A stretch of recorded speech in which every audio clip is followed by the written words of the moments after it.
Bonjour, je me prépare un nouvel exercice. Alors ça va faire partie de la série Je range mon bureau. Mais c'est un peu mensonger parce qu'il s'agit en fait de ranger les étagères. Et en fait, plus précisément, je suis près d'une partie de ma bibliothèque consacrée aux ouvrages des éditions POL. Et on sait que ça fait maintenant, je crois, 7 jours. Je pense que Paul Oczachowski-Lawrence est mort et on l'a appris 2 jours plus tard. Et à l'occasion de cette mort qui a beaucoup marqué, qui a beaucoup attristé, enfin moi qui m'a aussi beaucoup attristé, c'est une sorte de moment, un peu de charnière ou un petit peu de moment de sidération aussi, parce que bien sûr les circonstances de la mort de Paul Oczachowski-Lawrence font que c'est particulier, mais bon, c'est aussi bien sûr la figure de l'éditeur, si controversé soit-il, par ailleurs. Alors j'avais fait vendredi dernier, donc là on est mardi 9 janvier, mais j'avais fait vendredi dernier une petite vidéo entièrement silencieuse de 3 minutes, qui s'intitule 3 minutes et 20 secondes, qui s'intitule 200 secondes in memoriam POL, et dans laquelle j'avais pris quelques livres, j'avais montré rapidement mon coin de bibliothèque consacré aux ouvrages de POL, et j'avais ouvert quelques livres, un petit peu pas totalement au hasard d'ailleurs. Voilà, donc la vidéo se trouve plus bas dans l'arborescence, sur la chaîne vidéo.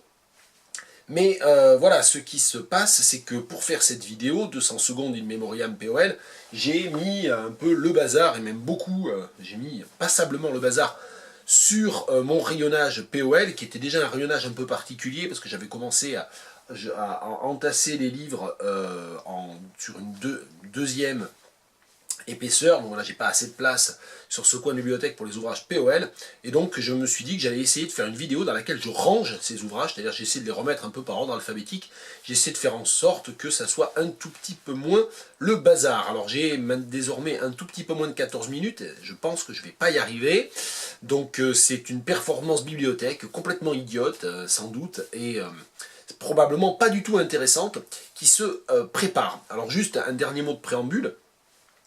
J'avais délibérément, dans le montage du petit film 200 secondes in memoriam POL, consacré toute une partie à une autre partie de ma bibliothèque, qui est la partie de la bibliothèque dédiée ou réservée aux ouvrages de Renaud Camus, qui a publié toute une partie de son œuvre des années 70 aux années 90, et même encore un petit peu dans les années 2000, aux éditions POL. POL qui était un ami de Renaud Camus. Je crois qu'ils ont été camarades ensemble à Sciences Po, donc ça remonte à loin. Et de nombreux critiques, on va dire de nombreux commentateurs sur Facebook et ailleurs, ont fait remarquer que le nom de Renaud Camus était le seul dont on ne parlait pas plus que de cordes dans la maison d'un pendu, selon l'expression, qu'on ne parlait jamais évidemment du fait que Renaud Camus était peut-être un des auteurs les plus symptomatiques du catalogue POL, avec évidemment on va dire ses points de magnificence et puis ses côtés un petit peu plus sombres, bien entendu. Sachant que moi je l'ai écrit par ailleurs, je m'en suis expliqué par ailleurs, POL a notamment publié les plus beaux livres de Renaud Camus, la partie la plus intéressante, la plus avant-gardiste, la plus stimulante, la plus iconoclaste de son œuvre, et a commencé justement à refuser de le publier quand il a commencé un petit peu à sombrer, à glisser sur une pente erronée. C'est pas tellement la question du politiquement correct ou du pas politiquement correct, le problème n'est pas là, en fait. Voilà, donc aujourd'hui, comme je vais ranger l'étagère principale POL, je ne vais pas ranger mes ouvrages de Renaud Camus, qui sont à peu près bien rangés. Voilà, donc c'était quand même pour en expliquer, qu'on n'ait pas l'impression que j'auto-censurais, que je reniais le fait que j'avais eu tout un intérêt, que je continue d'avoir tout un intérêt pour l'œuvre de Renaud Camus. Je pense que Renaud Camus est devenu son pire ennemi, il est devenu le pire ennemi, et je ne suis pas le seul à le penser, de son œuvre littéraire majeure, et que toute sa dérive vers le parti de l'innocence, puis vers des aventures idéologiques encore plus contestables, et même franchement scandaleuse en fait, a été le début en fait de la fin aussi de son œuvre, savoir que même son journal ne ressemble plus à rien. Bon, je parle même pas de son activité sur Twitter qui est vraiment navrante, voilà, donc voilà, je maintiens moi qu'il y a un Renaud Camus passionnant, qui est le Renaud Camus des églogues, qui est le Renaud Camus des élégies, qui est le Renaud Camus des ouvrages de topographie, hein, le département du Gers, le département de l'Hérault, le département de la Lozère, sont des livres magnifiques. Il y a un Renaud Camus passionnant dans certains romans, l'inauguration de la salle des vents par exemple, et puis tout le projet des demeures de l'esprit, hein, qui est le dernier pan de son œuvre, vraiment intéressant, qui a été publié chez Fayard. Bon, j'en reviens à mon projet initial, et j'ai perdu 3 minutes du coup, mais enfin je pense que c'est 3 minutes un peu utiles pour faire un petit peu le point, parce que il arrive qu'on me dise, mais enfin quand même, Renaud Camus, tout ça, bon bah oui, mais Renaud Camus, c'est une question compliquée, et comme toutes les questions compliquées, on ne peut pas la balayer d'un revers de la main. Bien, donc voilà, des étagères tout en pougnac, comme je dirais en gascon, avec plein de POL dans tous les sens. Alors on va essayer de les ranger. Donc là il y a les Clodoliers, donc je vais faire une petite pile Clodolier pour pouvoir les remettre tous ensemble. Mondoula Malaka, là c'est Marie Dariussec, le pays. Marie Dariussec, être ici est une splendeur. Dominique Mince, mes langues ocelles, ça j'en ai pas parlé je ne l'ai pas montré dans ma vidéo l'autre jour, mais ça c'est un livre vraiment bizarre, hein, donc voilà. Le Club des Gourmets, une anthologie de Ryoko Sekiguchi, tiens je vais le mettre à côté là sur le fauteuil, et puis un autre Ryoko Sekiguchi, plus ancien, Héliotrope, publié en 2005, ben, ça fait partie des raisons pour lesquelles quand même POL est un éditeur majeur selon moi. Il y a quand même du Ryoko Sekiguchi dans le catalogue. Ed Pastenag, j'en ai parlé, ou plus exactement, je l'ai montré lors de la vidéo d'hommage, pseudonyme de Dumitru Tchepeneag. Il y a aussi des livres publiés sous son vrai nom. Bernard Noël, le roman d'un être, un livre sur Roman Opalka, un très très beau livre d'entretien en quelque sorte avec Roman Opalka. Joseph Guglielmi, Joe's Bunker, c'était l'époque de l'ancienne couverture POL. Hein. Voilà. Clodolier encore, 5 contes fantastiques. Elle est où la pile Clodolier? Elle est là. Marie Dariussec, il faut beaucoup aimer les hommes. C'est pas trop moi qui lis Marie Dariussec, mais enfin bon, voilà. Hein. Santiago Amigorena, dont j'ai parlé. Il y en a plein d'autres, des Santiago Amigorena, comment je vais m'en débrouiller. Dominique Mince, encore, Dormant, ou Dorman, je sais jamais comment il faut dire. C'est pas des petits livres en plus, c'est les livres de Dominique Mince. Les Enfants Chino, un des rares romans de Christian Prigent, ça c'est vraiment particulier aussi. C'est sorti au moment juste après l'élection de François Hollande. Bon, j'ai pas le temps d'en parler. Les Exosomes de Charles Pennequin. Ce qu'aimer veut dire de Mathieu Lindon, qui est un livre très émouvant de Mathieu Lindon. Moi je préfère le Mathieu Lindon critique au Mathieu Lindon créateur, qui a tendance à pas trop me parler, je pourrais pas trop dire pourquoi. Mais ça c'est quand même un beau livre, hein. C'est un livre sur, en quelque sorte, de souvenirs très subjectifs sur la rencontre et l'aventure avec Michel Foucault, et c'est un beau portrait en creux là, de Michel Foucault. La langue et ses monstres, des essais de Christian Prigent, une facette plus connue. Ils sont où les Prigent? Ils sont où? Je les ai mis où? J'ai mis où Prigent? Par terre. C'est pas bien, c'est comme ça. Alors, Amigorena. Alors là, on va attaquer les Nathalie Quentin. Non, c'est quoi ça? Outback ou l'arrière-monde, un de mes Claude Ollier préférés. Ils sont où les Claude Ollier? Ils sont là. Ah, je vais pas m'en sortir, il y a trop d'auteurs différents. Allez, je vais attaquer les Nathalie Quentin, parce qu'on va pas y arriver sinon. Nathalie Quentin, un des écrivains les plus importants selon moi, découvert et publié par POL. Que faire des classes moyennes? J'ai écrit un billet là-dessus, je crois, dans Touraine-Sereine.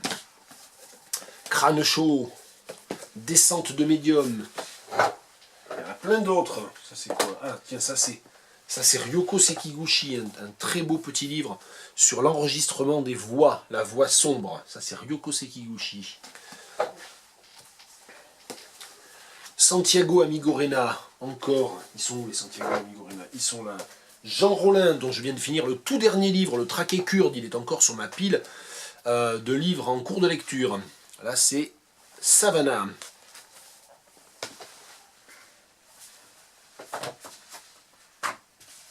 Alors là c'est quoi? Ça c'est des Jean Frémaux. Ça va être là, voilà ça. Santiago Amigurena encore. Ryoko Sekiguchi encore. Ryoko Sekiguchi, ce n'est pas un hasard. C'est sur la tragédie de Fukushima. Mes derniers mots de Santiago Amigurena.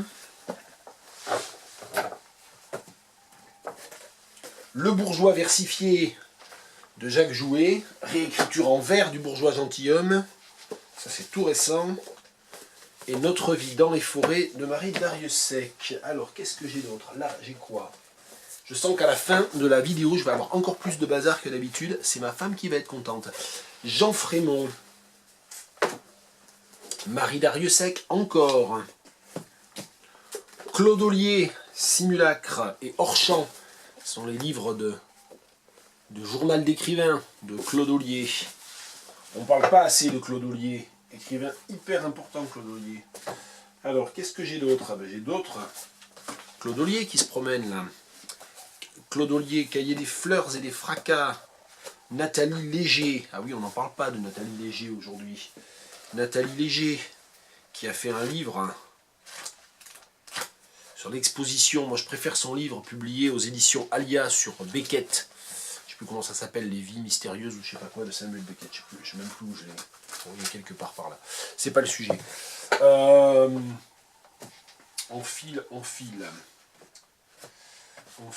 Qu'est-ce que j'ai d'autre? C'est quoi ça? C'est quoi? Tiens, mais voilà, tiens, un autre Nathalie Léger. Le supplément à la vie de Barbara Loden.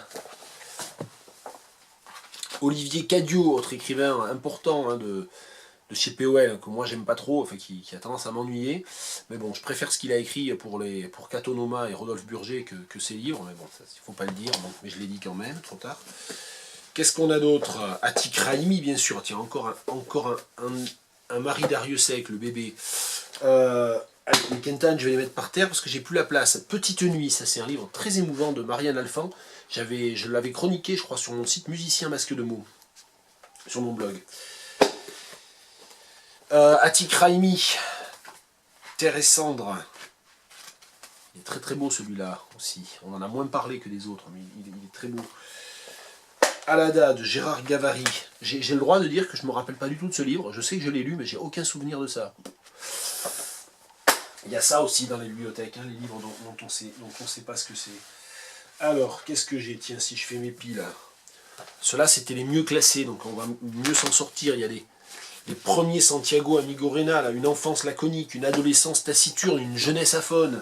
Ça, c'est une trilogie absolument indispensable. Et puis les Claude Ollier, il y en a plein là. Ouh là là, il y en a plein. Les Claude Ollier, hein, on remonte à l'époque où POL était directeur de collection chez Flammarion. Et donc il y a Été Indien, vous voyez. Et puis ensuite il y a plein d'autres Claude Ollier, plus récents. Catastrophe, ah oui Catastrophe, c'est super beau ça. Catastrophe, avec un Q. Ça c'est Claude Ollier. Ils sont où les Claude Ollier? Ah ben ils sont là. Ah mais ils vont finir par me cacher là. Je vais finir par être caché derrière les Claude Ollier. C'est pas grave, il reste quasiment pas de temps de toute façon, donc c'est pas grave. Allez, j'essaie de faire vite. Tous les autres Marie Dariussec, bam, ils sont là. Ah, les autres... Oh là là, encore un Marie Dariussec. Ah oui, si, ça c'est un Marie Dariussec particulier. C'est Marie Dariussec, c'est l'essai sur le plagiat, qui est très très chouette, hein, qui est pas facile à lire, mais qui est très bien. Qu'est-ce qu'on a? Ensuite, il y a tout un tas d'auteurs divers et variés.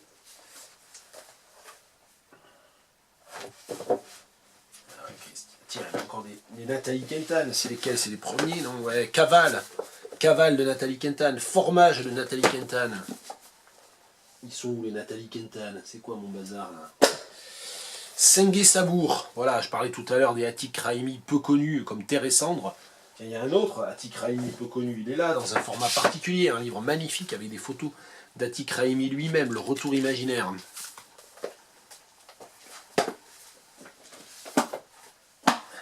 Bon, il reste 1 minute 30 et je confirme que c'est encore plus le bazar qu'au début de la vidéo. Il aurait fallu prévoir 30 minutes, mais là je crois que ça aurait été 10 fois plus saoulant. Qu'est-ce que j'ai d'autre? Bon, on va parler des livres publiés d'autres auteurs que moi je lis pas trop. Tiens, on parlait de politiquement correct. Richard Millet, Le chant des adolescentes. Julie Wolkenstein, Juliette ou la paresseuse. Ça, c'est pas moi qui l'ai lu. Je pourrais pas en parler. Nicolas Vatimbella, disait les deux fils.